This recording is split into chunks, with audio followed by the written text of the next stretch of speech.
नमस्कार दोस्तों, आप देख रहे हैं गढ़वाल की शान न्यूज़। मैं हूं मायरा और आज हम पहुंचे हैं जनपद न्यायालय देहरादून में। यहाँ हमारे साथ मौजूद है अनुपमा गौतम मैम। जैसे कि आप सब जानते हैं 17 फरवरी को काउंसिल के इलेक्शन शुरू होने जा रहे हैं। मैम भी चुनाव में भागीदारी ले रहे हैं, तो उनसे जानेंगे और पूछेंगे। नमस्कार मैम। नमस्कार। पहले तो हमारे चैनल में आपका बहुत बहुत स्वागत है। धन्यवाद, बहुत बहुत धन्यवाद। मैम, जिस तरह से काउंसिल के इलेक्शन शुरू हो गए हैं, 17 फरवरी को इसका आपको सामना करना है, तो क्या रणनीति के लिए जिस तरह से चुनाव है, क्या समस्याएं हैं या मुद्दे हैं जिनको लेके आप उतरेंगे? बहुत सारे मुद्दे हैं, क्योंकि वकीलों के लिए सबसे जो बहुत मूलभूत मुद्दा है, हमारे पास व्यवस्था जो चैम्बरों की है कोर्ट बनने के साथ साथ में अक्सर नहीं हो पाती। तो एक तो बहुत बेसिक हमारी ज़रूरत है कि जब हम प्रैक्टिस करते हैं तो हमें कायदे में चैम्बर भी अच्छे से अवेलेबल होना चाहिए। तो जब जगह चिन्हित की जाती है कि यहाँ कोर्ट बननी है, तो उसी समय चैम्बर्स के लिए भी जगह चिन्हित की जानी ज़रूरी है। एक बेसिक ये है। इसके अलावा मुद्दे बहुत सारे हैं हमारे पास, जिनमें एक मुद्दा है स्वच्छ पानी का और अच्छे वातावरण का, मतलब दोनों तरह से माहौल। एक तो हम लोगों के आपसदार बातचीत से जैसे बनता है, और एक वो जो कि अच्छा एनवायरनमेंट कहते हैं, जिसे दोनों तरह का वातावरण अच्छा होना चाहिए। साफ सफाई, स्वच्छता, स्वास्थ्य, हर चीज़ का ध्यान रखा जाना चाहिए। जिस तरह से आप पानी का बता रहे हो, तो पानी की समस्या किस तरह से है, यहाँ क्या आप करना चाहते हैं? ऐसा होता है कि जैसे हम लोगों का जहाँ पे कैंपस है, वहाँ पे हमारे पास साफ पानी पीने के लिए होना चाहिए। और इसी तरह कोर्ट कैंपस के अंदर भी, ये तो हमारे चैम्बर्स के आसपास की बात है, पर जहाँ हमारी कोर्ट्स हैं, कोर्ट कैंपस के अंदर भी एक साफ पानी की व्यवस्था बहुत ज़रूरी है। तो ये बेसिक है। इसके अलावा और बहुत सी इश्यूज हमारे हैं जो कि महिलाओं से संबंधित हैं। जैसे जो जॉब करते हैं उन्हें मैटरनिटी लीव मिलती है, हमारी अधिवक्ता महिलाओं को मैटरनिटी लीव नहीं मिलती। हमारे लिए तो पर डे हमको अपना काम करना है और उसी से कमाई होनी है। अगर हमारी अधिवक्ता, महिला अधिवक्ता जो है, उनका मैटरनिटी पे वो जाती है लीव पे, तो प्रॉब्लम ये है कि क्लाइंट चला जाएगा, कोर्ट क्या कितना कोऑपरेट करेंगी। तो उससे संबंधित कम से कम कुछ हमारे पास उसकी पॉलिसी होनी चाहिए। इसी तरह आने वाले समय में जैसे सिंगल पेरेंट्स बहुत हैं, अभी एट प्रेजेंट भी बहुत हैं, आने वाले समय में बढ़ेगा जो हम लोग माहौल देखते हैं। तो बच्चे को कहाँ रखें, पेरेंट्स भी साथ नहीं रहते, न्यूक्लियर फैमिलीज हो गई हैं, दोनों मियाँ बीवी में भी ये बात आ जाती है कि तुम रखो बच्चे या मैं, कहाँ रखेंगे। तो उसके लिए क्रैश की सुविधा होनी चाहिए। जैसे हमारे पारिवारिक न्यायालयों में बच्चों के लिए क्रैश की सुविधा दी गई है, इसी तरह अधिवक्ताओं के लिए भी दी जानी चाहिए, है ना। इसके अलावा हमारा जो है जो हमारी इंश्योरेंस है हमारे अधिवक्ताओं का, अगर बाई चांस कोई बीमार हो जाता है या मृत्यु हो जाती है, तो उसके आश्रितों के लिए बहुत ज़्यादा व्यवस्थाएं हमारे पास नहीं है। तो मैम, क्या यहाँ पर पेंशन वगैरह की व्यवस्था है? भी नहीं है ना। स्टाइपेंड है, जो नए नए बच्चे आते हैं वो तेल का खर्चा भी अपनी जेब से करते हैं। जो लोग काम करने के बाद आगे काम नहीं कर पाते, सालों साल जो एक उम्र के पड़ाव पे आते हैं, उनके लिए भी कोई हमारी ऐसी फिलहाल की ऐसी योजना हमारे पास नहीं आई है, जिससे कि उनको कोई गारंटी हो इस बात की कि आप कम से कम भूखों नहीं मरेंगे, है ना। तो ये बहुत सारे इस तरह से संबंधित जो हमारे सोशल उससे संबंधित हैं, हाँ, वैसी परेशानियां हैं। फिर हमारी लॉ से संबंधित बहुत सारी ऐसी परेशानियां, जैसे जब भी नए बच्चे एंटर करते हैं, क्योंकि हर साल में 200-300 अमूमन हमारे जनपद में आते हैं, नए बच्चे आते हैं। अब वो किस सीनियर को ज्वाइन करें, सीनियर तो 200-300 नहीं है, तो हर एक बच्चे को एक सीनियर उपलब्ध कैसे होगा।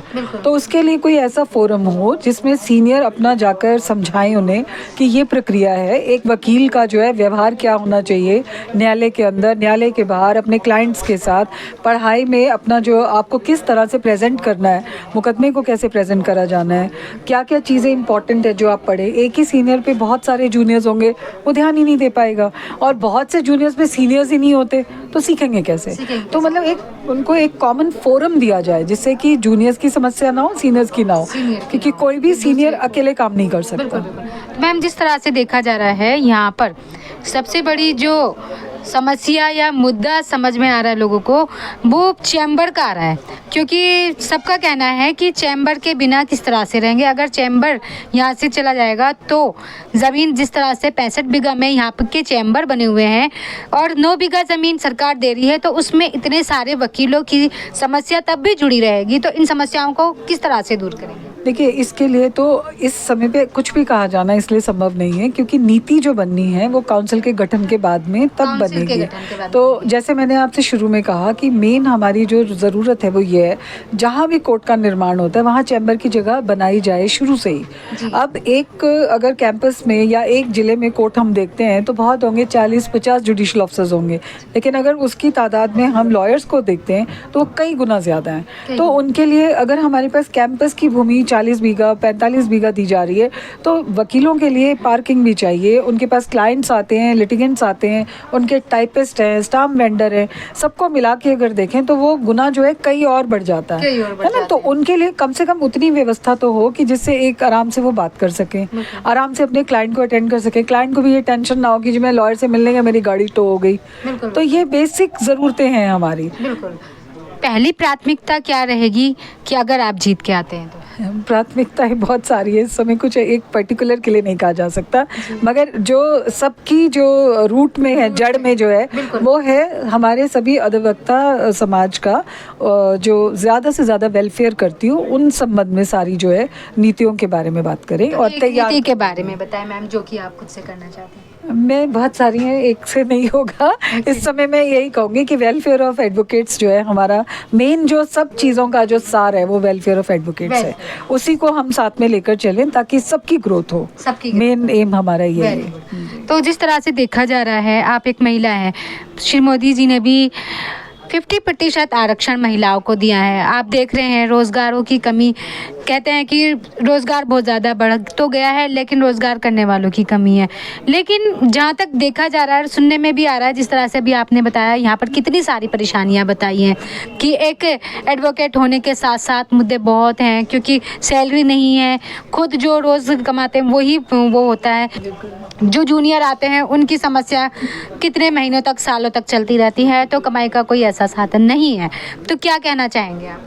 देखिए, हमारा होने को डबल ग्रेजुएट हमारा मिनिमम क्वालिफिकेशन है। उसके बाद ये होता है कि जैसी वकालत होती है तो सबको ये लगता है कि अरे ये वकील बन गया, अब तो ये रातों रात करोड़पति हो जाएगा। तो एक बहुत जो फिर बहुत बेसिक्स जो बात है, चाहे वो हमारे आने वाले अधिवक्ता समझें जब इस बात को, तो वो ये है कि हमको बिना मेहनत के कुछ भी हासिल नहीं होना। मेहनत का भी ये मतलब नहीं है आज बहुत मेहनत कर ली फिर आपने आगे छोड़ दिया फिर मेहनत कर ली, नहीं, आपको निरंतर मेहनत करनी है। एक वकील जो है वो इंटेलिजेंट है या नहीं ये एक अलग बात है, मगर अगर वो मेहनती है तो वकालत उसकी बहुत अच्छी चल सकती है। और वकालत जब हम शुरू करते हैं तो उसके जो मेन जो हमारा लक्ष्य है वो पैसा कमाना से ज़्यादा पहले समझना, क्योंकि हमारा एक तरह से हम समाज की भी तो सेवा करते हैं। एक समस्या में जब कोई घिरता है वो ईश्वर को याद करता है, वकील को याद करता है, डॉक्टर को याद, तो हमें वो संबल भी तो प्रदान करना चाहिए उनको। तो हमें अगर जानकारी होगी तभी तो हम हेल्प करेंगे उनकी।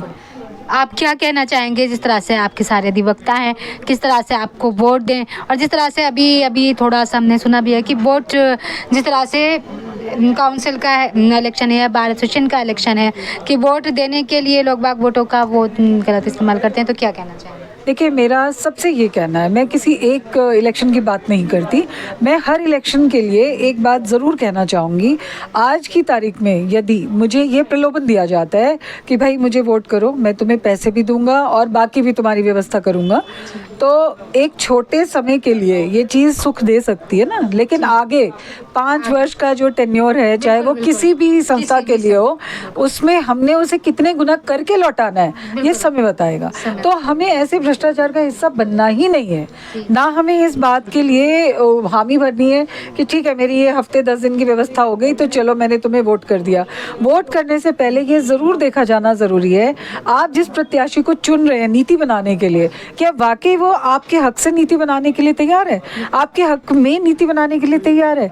अगर वो ऐसा करने में सक्षम ही नहीं है तो फिर आपको सोचना चाहिए कि आपके पास किस तरह का प्रत्याशी हो जिसको आप नीतियाँ बनाने के लिए आगे भेज रहे हैं, स्पेशली हमारे अधिवक्ता वर्ग में। बाकी नॉर्मली अगर कोई बहुत एजुकेटेड नहीं है तो हम उसे जब तक समझाएंगे नहीं, वो एक बात अलग है, लेकिन जब हम अधिवक्ता समाज का हिस्सा हैं, हम डबल ग्रेजुएट होने के बाद कोर्ट में आए हैं, तो हम ये हमारा विवेक ज़रूरी है इस बात को समझने के लिए कि अपने मत का प्रयोग करना है, व्यापार नहीं करना है। बिल्कुल बिल्कुल बिल्कुल। तो जिस तरह से भी अभी आपने देखा मैडम हमारे साथ है, और साथ में जिस तरह से भी आपने उनके विचार सुने, हम भी यही कहेंगे मैडम आए और अधिवक्ता भी जितने भी हैं मैडम का सहयोग करें। और साथ में ही मैडम ईमानदार हैं और अच्छे काम कर रहे हैं, और भी अच्छे काम हो सकते हैं। तो मैं मैडम का भी धन्यवाद करूँगी, उन्होंने मैं अपना कीमती वक्त दिया। बहुत धन्यवाद। Best of luck ma'am. Thank you so much. Thank you. धन्यवाद।